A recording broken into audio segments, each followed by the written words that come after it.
By the time Nolan Voss reached the third-floor landing with his daughter asleep against his shoulder and an eviction warning folded like a knife in his coat pocket, he expected nothing from home except cold air, dishes in the sink, and the low, steady ache of trying to survive one more night.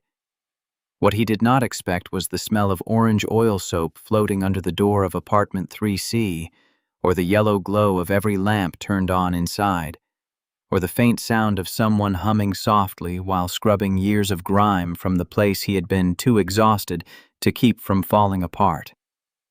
He stood there in his steel-toed work boots, one hand under Junie's knees, the other tightening around the handle of the tire iron he carried in his lunch bag for the walk home through the east side of Cleveland.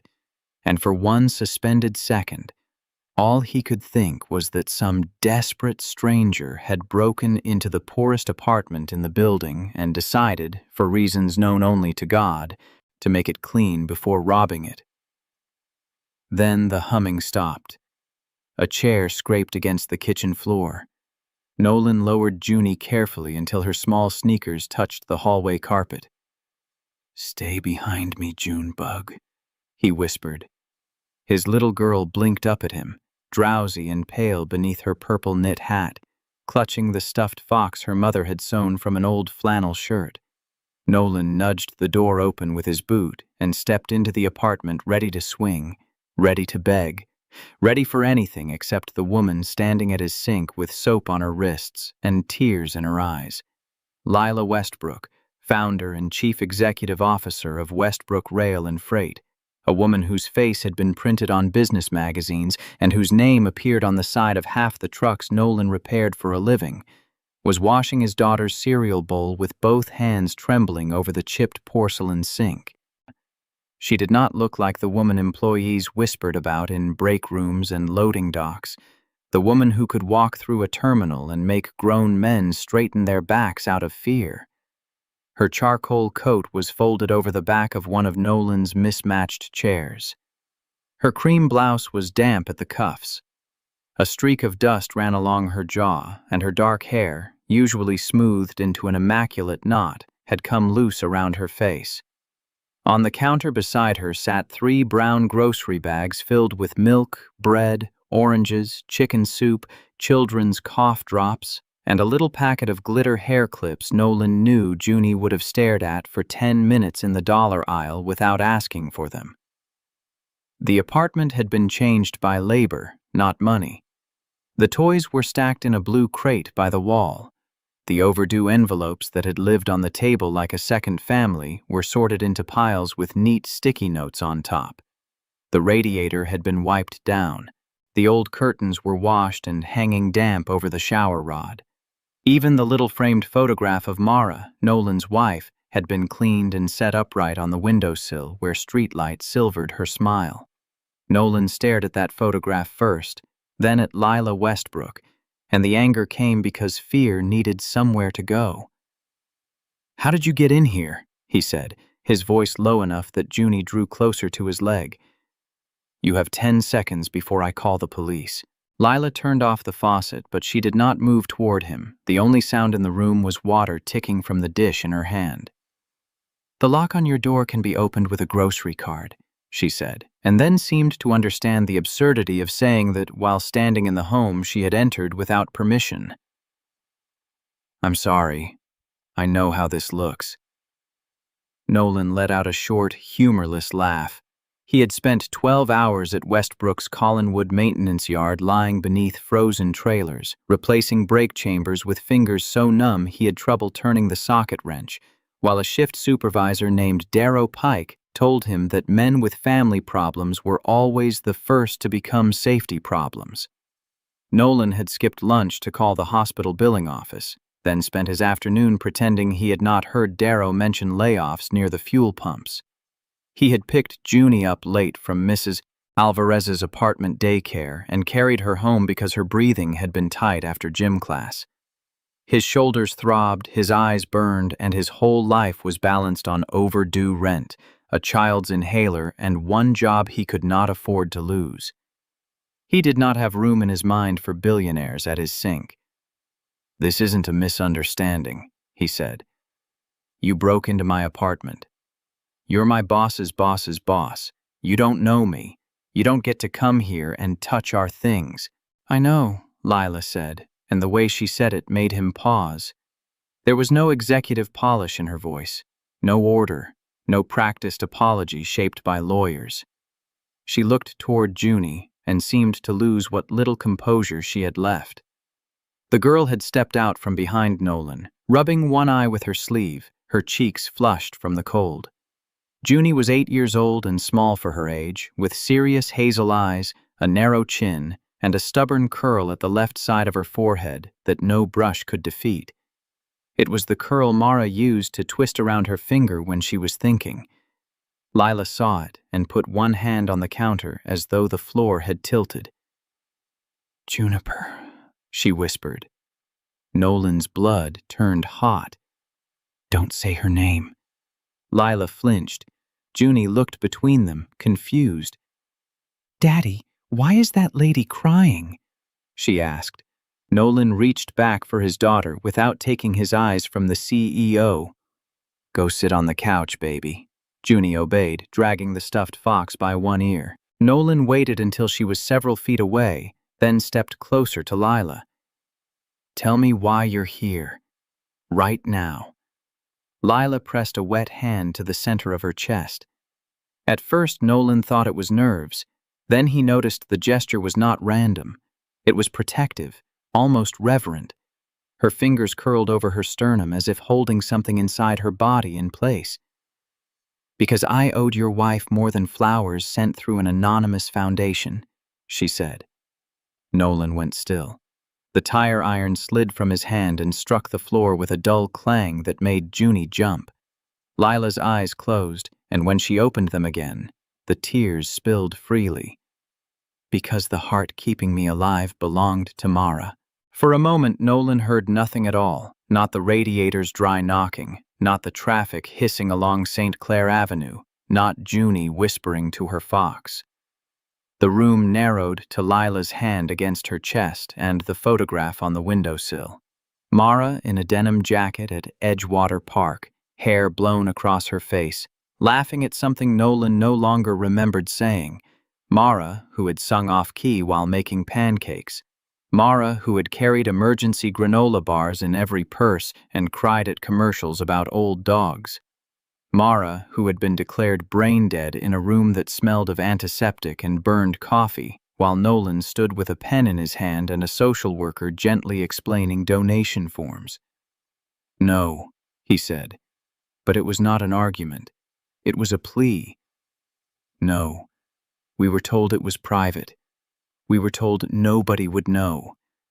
Lila nodded, shame breaking her posture. "It is supposed to be.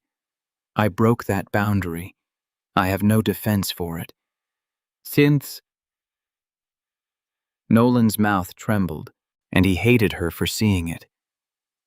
"Then how?" "I spent the first year after the transplant not knowing anything except that a woman in northeastern Ohio had died and that I had been given another chance I did not deserve. I wrote letters through the donor network. I received no answer. Because I couldn't read them," Nolan said, the words scraping out.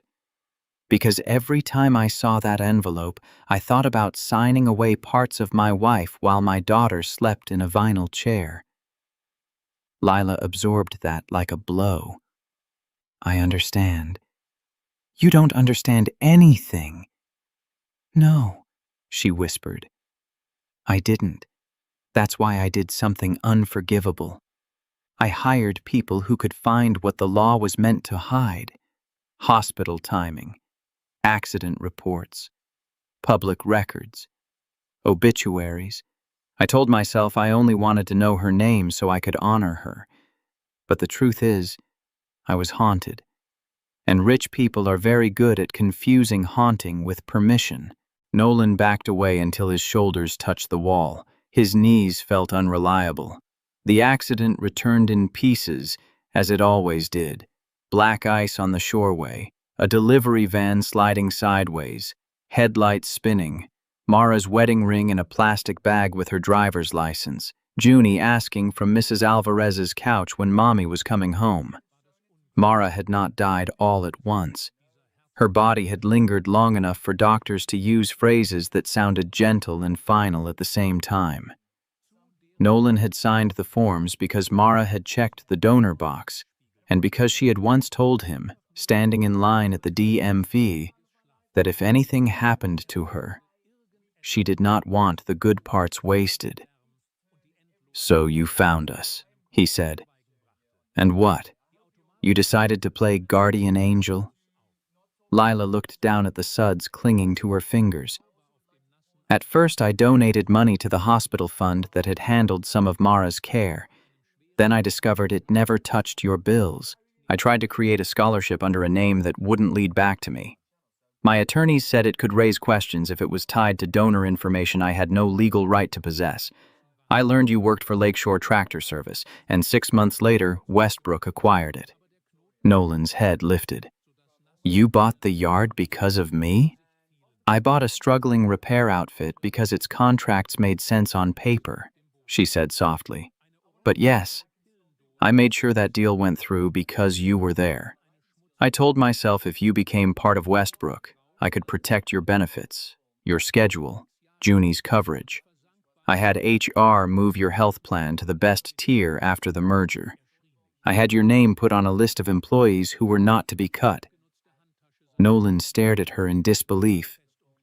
"Darrow Pike put me on final warning last week for leaving early when Junie's school called about her asthma." Lila's face went white. "What?" "He said corporate doesn't care about sob stories. He said if I miss one more Saturday, I'm gone. That shouldn't have been possible. Well, it was possible. It happened in your company. The health plan you upgraded still denied the new nebulizer because the supplier was out of network. The rent is late because the deductible ate my paycheck. Junie's specialist is booking 4 months out. I fix trucks with your name on them until my back locks up, then I come home and choose which bill gets ignored. So if this is protection, Ms. Westbrook, you might want to inspect the product." The words landed in the small kitchen and stayed there. Lila seemed to shrink inside them. Nolan expected defense. He expected polished explanations about organizational complexity or regrettable miscommunication, the kind of language people used when they had enough power to avoid plain guilt. Instead, she took the dish towel from the sink and folded it once, twice, with shaking hands, then set it down as if any sudden movement might break the room. "Yesterday morning," she said, "I visited Collinwood without announcing myself. Not the front offices, the repair bays. I wore an old coat and stood near the parts cage while Pike talked about a mechanic whose dead wife made him think rules didn't apply. I didn't know at first he meant you. Then he said your daughter's inhaler was becoming a scheduling problem." Nolan's jaw tightened. "You heard him?" "Yes." Her voice cracked on that one small word. "And I realized I had spent 2 years trying to help you from a distance because distance was comfortable. Distance let me feel generous without being useful. I went back to my office and pulled every report, every warning, every denial, every note in your personnel file. I saw the system I built pressing down on you from every direction. I saw Mara's daughter treated like an inconvenience. I saw you punished for being faithful to a child who had already lost her mother. I did not know what to do with the shame." Nolan looked at the clean floor, the groceries, the sorted bills. "So, you cleaned." Lila gave a broken little nod. "It sounds ridiculous." "It sounds insane." "It is." She looked at Mara's photograph.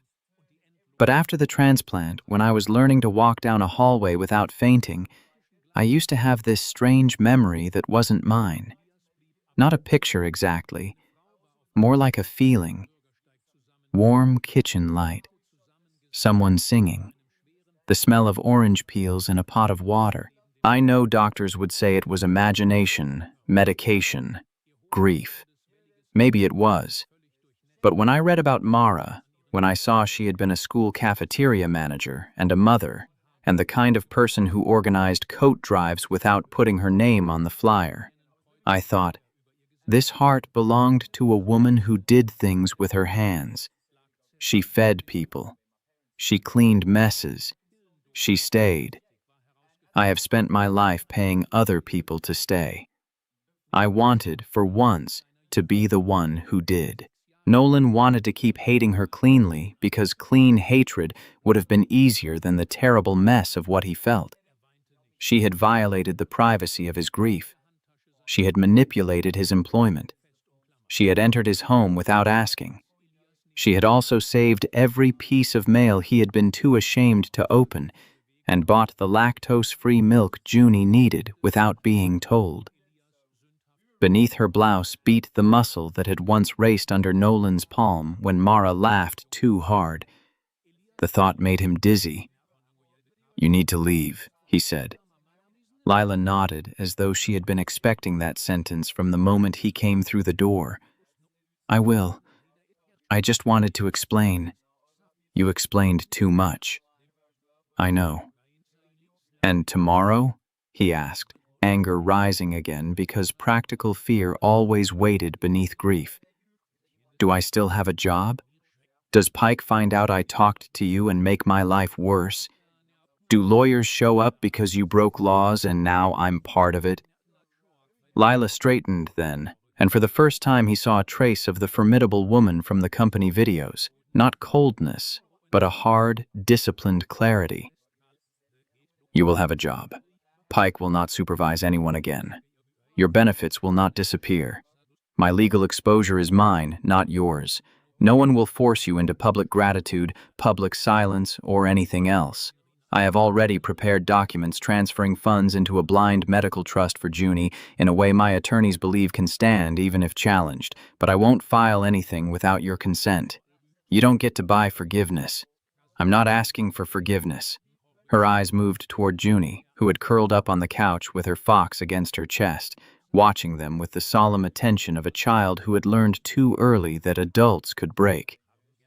"I'm asking for a chance to make the harm smaller." The apartment went quiet enough for Nolan to hear Junie's breathing. At first he only noticed it because he always noticed it, the way other fathers might notice a window left open or a stove burner clicking.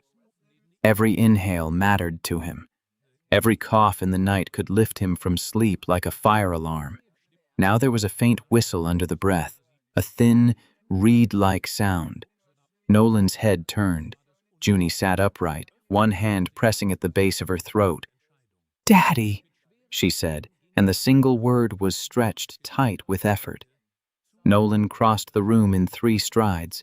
Hey, baby. Look at me." Junie's eyes were wide and frightened. The sharp smell of cleaning products, the cold hallway air, the long day, the fear in the kitchen, all of it had gathered inside her small lungs and tightened like a fist. She tried to breathe again and produced a high wheeze that sent terror through Nolan's bones. "Where's your rescue inhaler?" he asked, already reaching for her backpack. "Front pocket?" Junie nodded, then coughed so hard her shoulders shook. Nolan tore through folders, crayons, a library book about sea turtles, one mitten, a half-finished spelling worksheet. The inhaler was not there. No. He dumped the backpack on the couch. Nothing. He looked toward the counter where the sorted bills sat in innocent stacks. "It was in here this morning." Lila was already moving. "Coat pockets?" "I checked at Mrs. Alvarez's. She used it before we left. I put it—" He stopped, memory failing under panic. "I put it somewhere," Junie gasped, and the sound was worse now, wet and tight. Nolan grabbed the old nebulizer from the shelf under the television, the machine held together with tape at one corner. He plugged it in with shaking hands, poured the last vial of medication into the cup, and hit the switch. The compressor sputtered, buzzed weakly, then died. He hit it again. Nothing. The denial letter from the equipment supplier sat on the table in its new neat pile, a white flag of everything wrong in his life. "Come on," he begged the machine, slapping its side. "Come on." Lila dropped to her knees beside Junie. The CEO's face changed completely, stripped of grief and filled with immediate purpose. "Nolan, listen to me. Do you have a car? Transmission's out. Ambulance. 10, maybe 15 minutes in this neighborhood, longer with the weather." Junie's lips had begun to lose color. Nolan scooped her into his arms, ready to run into the street and scream until someone stopped, but Lila grabbed her phone from the counter. "Tamsin," she said into it, her voice sharp enough to cut glass. "Bring the medical case from the SUV. Pediatric oxygen now. Third floor, apartment 3C. Run." She ended the call and looked at Nolan. "My driver is downstairs. You keep oxygen in your car? After a heart transplant, you learn not to trust distance." Less than a minute later, heavy footsteps pounded up the stairwell. A tall woman with silver hair cut close to her head burst through the doorway carrying a red emergency bag. Lila opened it before it hit the floor, moving with a practiced urgency that told Nolan this was not the first crisis she had survived. She pulled out a small oxygen cylinder and a child-sized mask. "May I?" she asked. It was the first time since Nolan found her there that she asked permission before touching anything that belonged to him. He nodded because Junie was fighting for air. Lila placed the mask gently over the girl's nose and mouth, while Nolan held her upright against his chest. "Breathe with me, sweetheart," Lila said, and her voice became something Nolan could hardly reconcile with boardrooms and layoffs. It was low, warm, almost musical. "In slow. Out slow. You don't have to chase the air. Let it come to you." Junie's fingers dug into Nolan's sleeve. "Daddy." "I'm right here," Nolan whispered, kissing her damp hair. "I've got you." "Mommy," Junie wheezed, confused by fear and oxygen and the woman kneeling so close. Nolan closed his eyes as if struck. Lila's hand trembled, but she kept the mask steady. "Your daddy's here," she said softly. "And you're safe. Just listen to the steady sound. That's it." Minutes passed with brutal slowness. The oxygen hissed. Snow tapped the window in dry little grains. Tamsin stood near the door, silent and watchful, one hand on her phone in case an ambulance became necessary.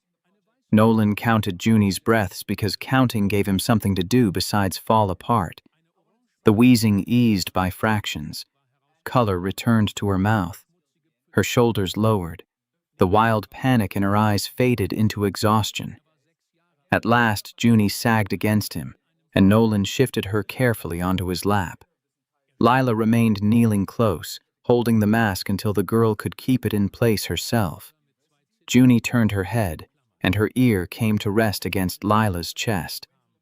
For a second, nobody moved. Nolan saw the recognition before he understood it. Junie's lashes fluttered. Her small brow loosened. "That sound," she whispered through the mask. Nolan's throat closed.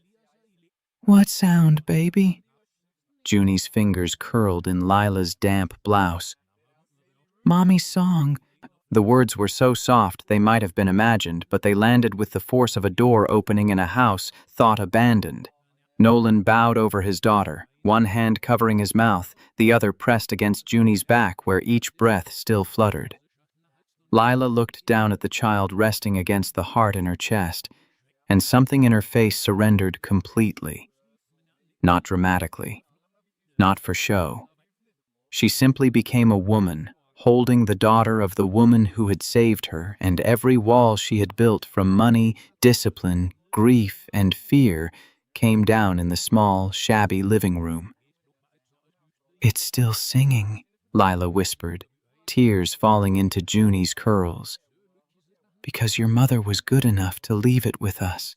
Nolan did not forgive her that night. Forgiveness was too large a word, too clean for what had happened. He let the ambulance come after all, because Junie needed to be checked. and he rode with his daughter while Lila followed behind in the black SUV with Tamsin. At the emergency department, Nolan expected Lila to take over, to order doctors around, to make the night into another arena where power knew how to clear a path. Instead, she stood back near the vending machines, coat folded over her arm, looking smaller under fluorescent light. She gave her name only when hospital staff recognized her, and even then she asked them to speak to Nolan first. When a nurse requested insurance information, Nolan's old shame rose automatically, but Lila said nothing. She simply waited until he looked at her. "The decision is yours," she said. He was too tired to refuse help out of pride and too wounded to accept it gracefully, so he nodded once. That was how Junie was admitted for observation in a clean pediatric room with a blue blanket and a respiratory therapist who treated her like she mattered. Nolan sat beside the bed until dawn, his hand around Junie's ankle, because it was the only part of her not tangled in tubes or blankets. Lila remained in the hallway most of the night. Once, near 4 in the morning, he found her sitting alone by the window overlooking the ambulance bay, her shoes beside her chair, her head bowed, one hand over Mara's heart. "Did she suffer?" Lila asked without looking up. Nolan wanted to punish her with the truth, then realized the truth was already punishment enough. "Not the way you're afraid she did," he said. "The doctors said she didn't wake up after the crash." Lila nodded, eyes fixed on the falling snow. Was she funny? The question was so human and so unexpected that Nolan sat in the chair across from her before he knew he meant to. "Terrible funny," he said. "Ethan." The kind where she'd laugh at her own joke before getting to the end. She made up songs about everything. Parking meters, grocery carts with bad wheels, our old landlord. Lila smiled through tears. "Orange peels?" Nolan looked at her. Every winter. She'd put them in a pot with cinnamon so the apartment smelled like Christmas, even when we couldn't afford a tree. Lila pressed her lips together and nodded as though some private mystery had been confirmed. "I thought I invented that memory." "Maybe you did," he said. "Maybe grief is strange." "Maybe grace is," she answered. By noon, Westbrook Rail and Freight began changing in ways that made people whisper, from the executive elevators to the diesel bays. Darrow Pike was escorted out of the Collinwood yard before lunch, not with theatrical cruelty, but with a cardboard box and a stunned expression as 2 investigators from corporate compliance took possession of his office files. 3 other supervisors were suspended pending review. A memo went out company-wide under Lila Westbrook's name, not the usual bloodless statement written by communications staff, but a plain letter acknowledging that efficiency had become an idol and fear had been mistaken for discipline. It announced immediate review of attendance penalties tied to medical caregiving, creation of an emergency family health fund, repair of the employee benefits approval process, and a confidential channel outside the chain of command for reporting abusive supervision. Most workers assumed a lawsuit was coming. Some thought a reporter had gotten hold of something. Nolan, sitting in Junie's hospital room watching his daughter sleep with a pulse oximeter glowing red on her finger, read the memo on his cracked phone and felt no triumph. He only felt tired. Lila came by in the late afternoon with 2 coffees and a paper bag containing a turkey sandwich because she had noticed he had not eaten. "You're moving fast," he said. She set the bag on the windowsill. "I should have moved before now. People will say it's because of me. People say many things when accountability arrives." He studied her. "And my job? Yours, if you want it. But not under anyone who has the power to punish you for being a father. I'd like you to help redesign safety scheduling for the maintenance division. You know where the system breaks because it broke over you." Nolan gave another humorless laugh. I turn wrenches.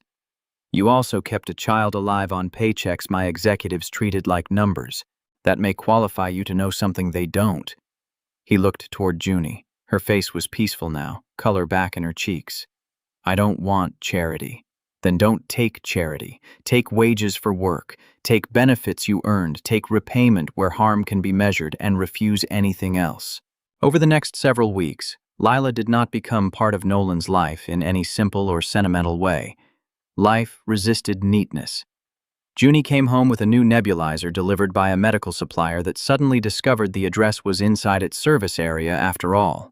Nolan returned to work on limited hours and found men in the repair bay watching him with curiosity, resentment, sympathy, and a cautious respect that embarrassed him more than hostility had.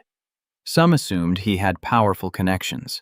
Others knew only that Pike was gone, and the new acting supervisor spoke to mechanics as if they were adults. The company offered Nolan a role on a temporary task force reviewing maintenance scheduling, and he accepted because the pay bump meant he could cover rent without choosing between electricity and medication. He did not tell anyone about Mara's heart. That belonged to Junie, to him, and to the woman who carried it now.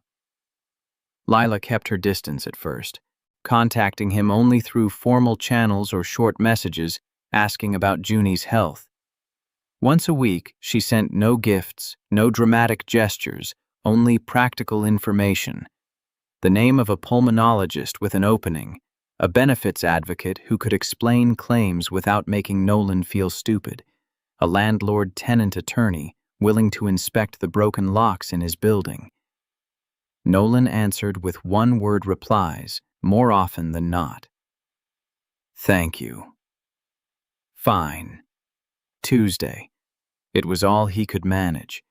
Still, grief had a way of rearranging anger when kindness proved patient. Lila did not demand warmth. She did not act injured by his caution. She did not tell him that her intentions had been good, as though intention could clean up trespass. She waited outside the fragile circle of his family until, little by little, Junie began pulling her in. Children sometimes understand mysteries without needing them solved. Junie knew the basics because Nolan refused to build her life on secrets. He told her that her mother had chosen to help people after she died, and that one of the people she helped was Ms. Westbrook. Junie listened with the solemnity she brought to school assemblies and thunderstorms. "So Mommy's heart is in her?" she asked. Nolan nodded. "Does that mean Mommy loves her too?" Nolan had not expected the question, and it opened a chamber in him he had kept sealed. "I don't know exactly how that works, baby." Junie thought about it, holding Mara's flannel fox under her chin. "I think Mommy would want her to be nice." "I think so too." Junie's first invitation came by way of a crayon drawing mailed to Westbrook headquarters in a wrinkled envelope. It showed 3 stick figures beside a pot of orange peels on a stove. Daddy, Junie, and the tall lady with Mommy's heart. Nolan did not know about it until Lila sent him a message asking whether she had permission to respond. He stared at the phone for a long time before typing, "Yes."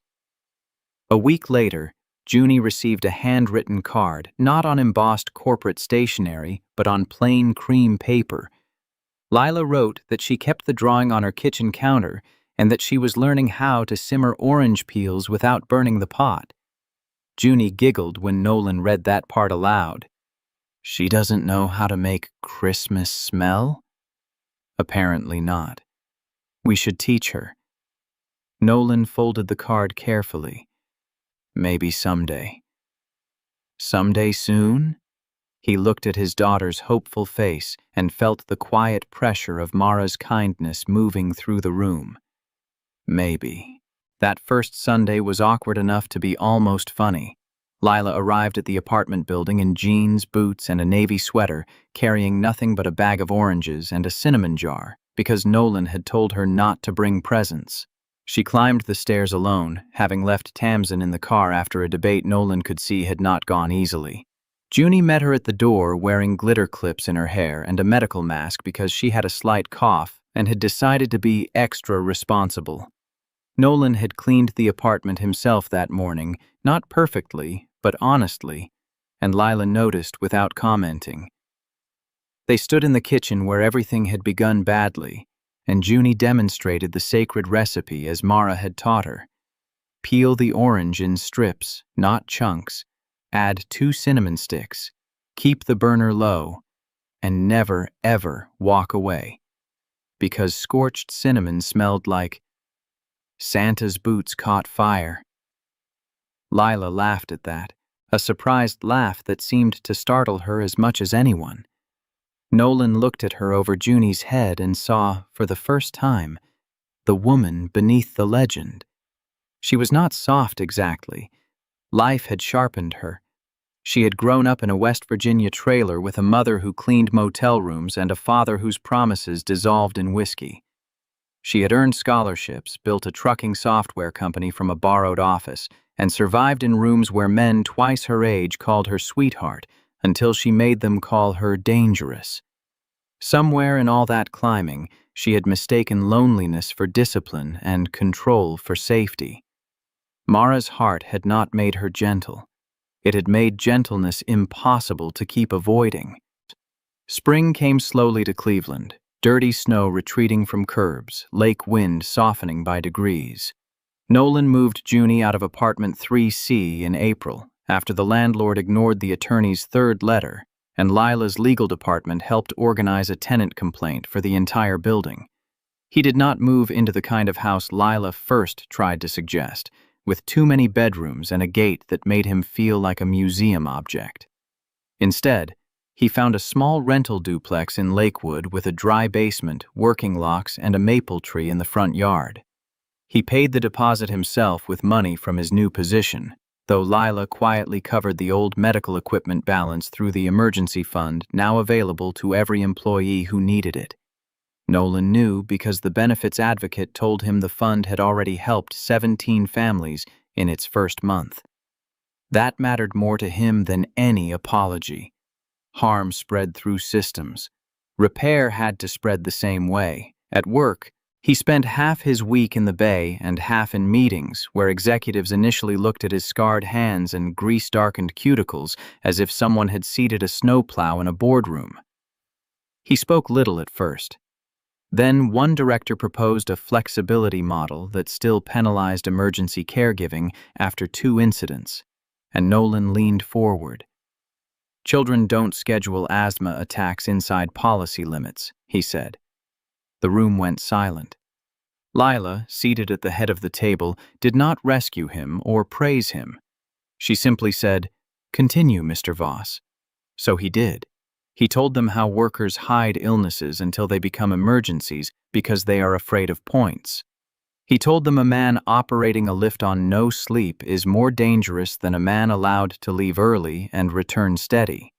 He told them loyalty built on fear breaks the first time another employer offers 50 cents more an hour. By summer, Westbrook's maintenance division had a new attendance structure, supervisor training that included caregiver protections, and a safety committee with hourly employees in paid seats. Nolan's name was on the proposal, but he insisted the mechanics who shaped it be named too. Still, the deepest repair happened in smaller places.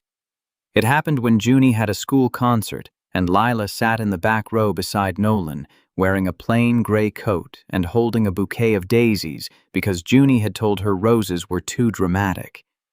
It happened when Junie stepped onto the riser, spotted them both, and lifted one hand in a tiny wave before singing too loudly and half a beat ahead of everyone else, exactly as Mara would have. Nolan's eyes filled, and he did not hide it fast enough. Lila handed him a tissue without looking at him, preserving his dignity by pretending to study the program. It happened when Nolan finally invited Lila to Edgewater Park on Mara's birthday.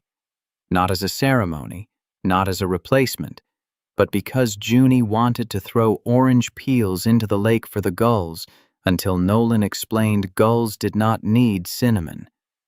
They brought flowers instead. The wind off Lake Erie was bright and cold. Junie placed daisies near the rocks and told her mother about third grade, about her new doctor, about how Daddy burned grilled cheese less now, and about how Ms. Lila had a big office but still did not know how to braid hair properly. Lila stood several steps back, crying silently. Nolan watched the waves break white against stone and felt grief beside him rather than on top of him. "She would have liked you," he said. Lila looked at him, startled. "Mara?" "Not right away," Nolan added, and a small smile tugged at his mouth. "She would have said you needed feeding and bossing around." Lila laughed softly. "She would not have been wrong." No, she usually wasn't. The truth became public by accident in September.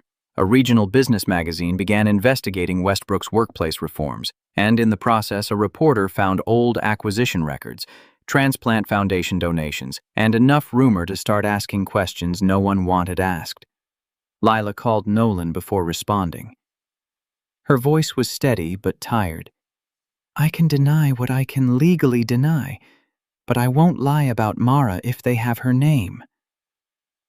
Nolan stood in the duplex kitchen watching Junie do homework at the table, her inhaler beside her pencil case.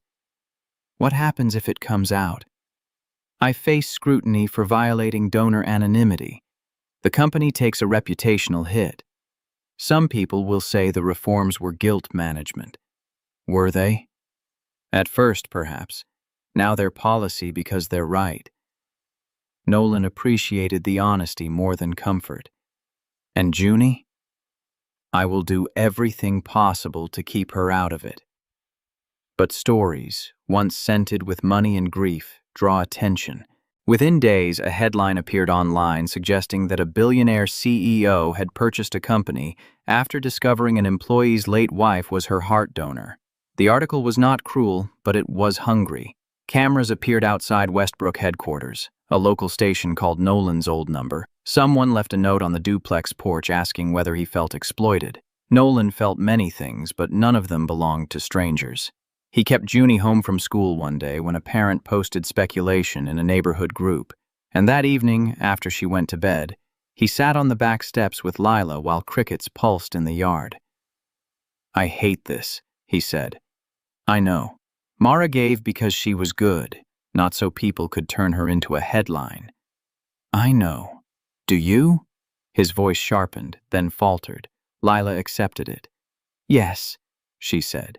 "And I am sorry my choices helped bring this to your door." Nolan looked at her then, truly looked, and saw how exhausted she was. The transplant scar hidden beneath her blouse had not made her invincible. She lived with anti-rejection medication, blood tests, careful diets, and the knowledge that every extra year had been purchased by another family's worst day. He had once thought of her as a thief. Now he understood she had spent 2 years afraid of being one. That did not erase the wrong, but it changed its shape. "They asked me to do an interview," he said. Lila's head turned. "You don't owe anyone that." "No, I don't." He rubbed his hands together, feeling old grease still settled in the cracks no soap could reach. "But I keep thinking about the donor letters I couldn't open. About somebody out there who signed papers like I did and never knew whether it mattered. Maybe it would help them to know it mattered." Lila was quiet for a long time. "Only if it helps you, too." Nolan looked through the kitchen window at Junie's drawing, taped to the refrigerator, the one with 3 figures and a pot of orange peels. "I'll do it once. No cameras in the house. No pictures of Junie unless her face is turned away. No making you a saint." Lila smiled sadly. "That last part will be easy." The interview took place at a community center near the lake, with Nolan seated in a folding chair, wearing his best flannel shirt. Lila sat beside him, but slightly back, by his request. When the reporter asked whether he was angry, Nolan did not perform forgiveness for public comfort. "Yes," he said. "I was. Some days I still am. Privacy matters. Grief isn't something people should be able to investigate because they have money. But my wife believed useful love was better than pretty words. Ms. Westbrook made mistakes trying to repay a debt that can't be repaid. Then she stayed to do harder work. I respect that. The reporter asked what he wanted people to remember about Mara. Nolan looked down at his wedding ring, still on his hand, scuffed from work. That she fed children who forgot lunch money and pretended not to notice. That she sang when bills were overdue. That she checked the donor box because she thought even tragedy ought to leave something kind behind. His voice broke, but he did not look away. Her heart didn't just save one life. It changed a company. It helped my daughter hear her mother again. That's enough of a miracle for me. After the interview aired, letters came. Not thousands, but enough. A widower from Toledo wrote that his son's lungs had helped 2 people breathe, and he had never been able to say it out loud until hearing Nolan. A woman from Akron sent a photograph of her sister, who had donated kidneys, corneas, and liver tissue after a stroke. Workers from Westbrook terminals in Indiana, Pennsylvania, and Kentucky sent notes about supervisors who had begun speaking differently, about sick days approved without humiliation, about safety meetings where people were finally asked what they needed rather than told what they cost. Nolan kept the letters in a shoebox under his bed. On hard nights, when grief became weather again, he took 1 or 2 out and read them at the kitchen table while Junie slept. Lila received harsher letters too, and legal inquiries and public criticism she did not dodge. She stepped down from 2 boards, settled with the donor network by funding independent privacy protections without attaching her name, and submitted herself to ethics review. When a television anchor asked if she regretted finding Mara's identity, she paused long enough that the answer could not be mistaken for public relations. "I regret violating a boundary created to protect grieving families," she said. "I do not regret knowing that Mara Voss lived, but my gratitude did not give me rights. That is the lesson I learned too late." Nolan watched that clip alone and nodded once at the screen. It was not everything, but it was true, and truth had become the ground on which they could stand. The following December, almost 3 years after Mara's accident and 1 year after Lila had broken into apartment 3C with cleaning gloves and a desperate heart, Nolan hosted Christmas Eve in the Lakewood duplex. There was a tree this time, not large, leaning slightly because Junie had chosen it from the discounted lot and declared crooked things more interesting. Mrs. Alvarez came with tamales wrapped in foil. Tamsin came with a chess set for Junie and pretended not to enjoy being beaten. 2 mechanics from the Collinwood yard stopped by with a pie and stayed longer than planned. Lila arrived last, not because she wanted an entrance, but because she had spent the afternoon at a transplant clinic holiday event and needed a few minutes in the car afterward to compose herself. She brought no extravagant gifts. For Junie, she brought a wooden music box from a small shop in Ohio City. For Nolan, she brought a framed copy of the first employee safety policy passed under the new committee, signed by every hourly worker who had helped write it. "That's a strange Christmas gift," Nolan said, though his voice softened. "You're a strange man to shop for." He studied the signatures, recognizing names, rough jokes, even one tiny grease thumbprint near the bottom. "Thank you. You earned it." Later, after food had been eaten and the house had settled into the warm clutter of a holiday night, Junie climbed onto the couch beside Lila and laid her head against her chest as naturally as breathing. The room did not stop this time. No one gasped. No one turned away. Nolan sat across from them with a mug of coffee cooling in his hands and watched his daughter listen. Junie's eyes closed. "It's louder tonight," she murmured. Lila smoothed a curl from the child's forehead. "Maybe it likes the music. Maybe Mommy likes the tree." Nolan looked at Mara's photograph on the mantel, surrounded by paper snowflakes Junie had cut unevenly. The ache was still there. He understood now that it always would be.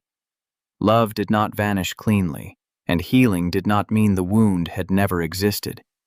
It meant life had grown carefully around it, making room for memory, anger, gratitude, and grace to sit at the same table. Near midnight, when the guests had gone and Junie had finally fallen asleep with the music box tucked beside her, Nolan stepped onto the porch. Snow was falling in patient, quiet flakes, softening the street, the parked cars, the bare maple branches. Lila came out a moment later, wrapping her coat around herself. For a while they said nothing. Across the street, colored lights blinked in a window. Somewhere a dog barked once and gave up. "A year ago," Lila said, "you looked at me like I was the worst thing that had ever crossed your doorway." Nolan kept his eyes on the snow. "You were definitely in the top 5. She laughed, and the sound held no offense. "Fair." He turned the mug in his hands. "A year ago I thought dignity meant refusing help from anybody who had more than me. And now? Now I think dignity is telling the truth about what help costs, then choosing carefully." Lila nodded. "And forgiveness?" Nolan looked back through the window. Junie slept under a quilt Mara's mother had made, one hand open on the pillow, her chest rising and falling easily. In the living room, Mara's photograph caught the tree lights until her smile seemed almost alive. "Forgiveness is slower," he said, "but it's moving." Lila's eyes glistened. She did not ask for more than that. Nolan appreciated her for it. After a moment, he added, "Mara would have made you take leftovers home. I was hoping someone would." He smiled, and it surprised them both with its ease. Inside, the pot of orange peels and cinnamon still simmered low on the stove, filling the little house with the smell Mara had once made from almost nothing. It drifted through the rooms where sorrow had been named, where pride had been softened, where a child could sleep without fighting for air, where a powerful woman had learned to kneel, and where an ordinary father had discovered that accepting grace did not make him weak. The heart that had begun in one woman's generous body beat on in another, not as a replacement, not as an answer to every loss, but as a steady reminder that love, when given freely, does not always end where grief says it must. Sometimes it travels through darkness, crosses locked doors and hospital corridors, humbles the mighty, lifts the weary, and returns in the quietest possible way. A child's ear against a living chest, a father's hand finally unclenching, and the truth speaking softly enough for everyone to hear. In Nolan Voss's darkest hour, job on the line, rent past due, and his little girl's asthma flaring, a knockout lesson stepped through his broken door. Compassion is action. When CEO Lila Westbrook discovered she was living on the gift of Nolan's late wife's heart, she could have written a check and vanished. Instead, she rolled up her sleeves, scrubbed a stranger's kitchen, overhauled an entire company, and knelt beside a frightened child, proving that real leadership begins with humility. Yet the story's power isn't only in Lila's courage to make amends. It's in Nolan's strength to let grace in. Accepting help did not make him weak. It freed him to fight for safer schedules, better health care, and a future where working parents don't have to choose between a paycheck and their child's breath. The takeaway is simple but fierce. When empathy moves from feeling to doing, one generous heartbeat can ripple through families, workplaces, even whole communities. And when we answer that kindness, however clumsy at first, with openness instead of pride, we multiply its reach far beyond ourselves. If this message stirred something in you, share your thoughts below. Who has shown up for you, and how will you pay it forward? Smash that subscribe button and ring the bell so you never miss the next story that reminds us all. Love in motion changes everything.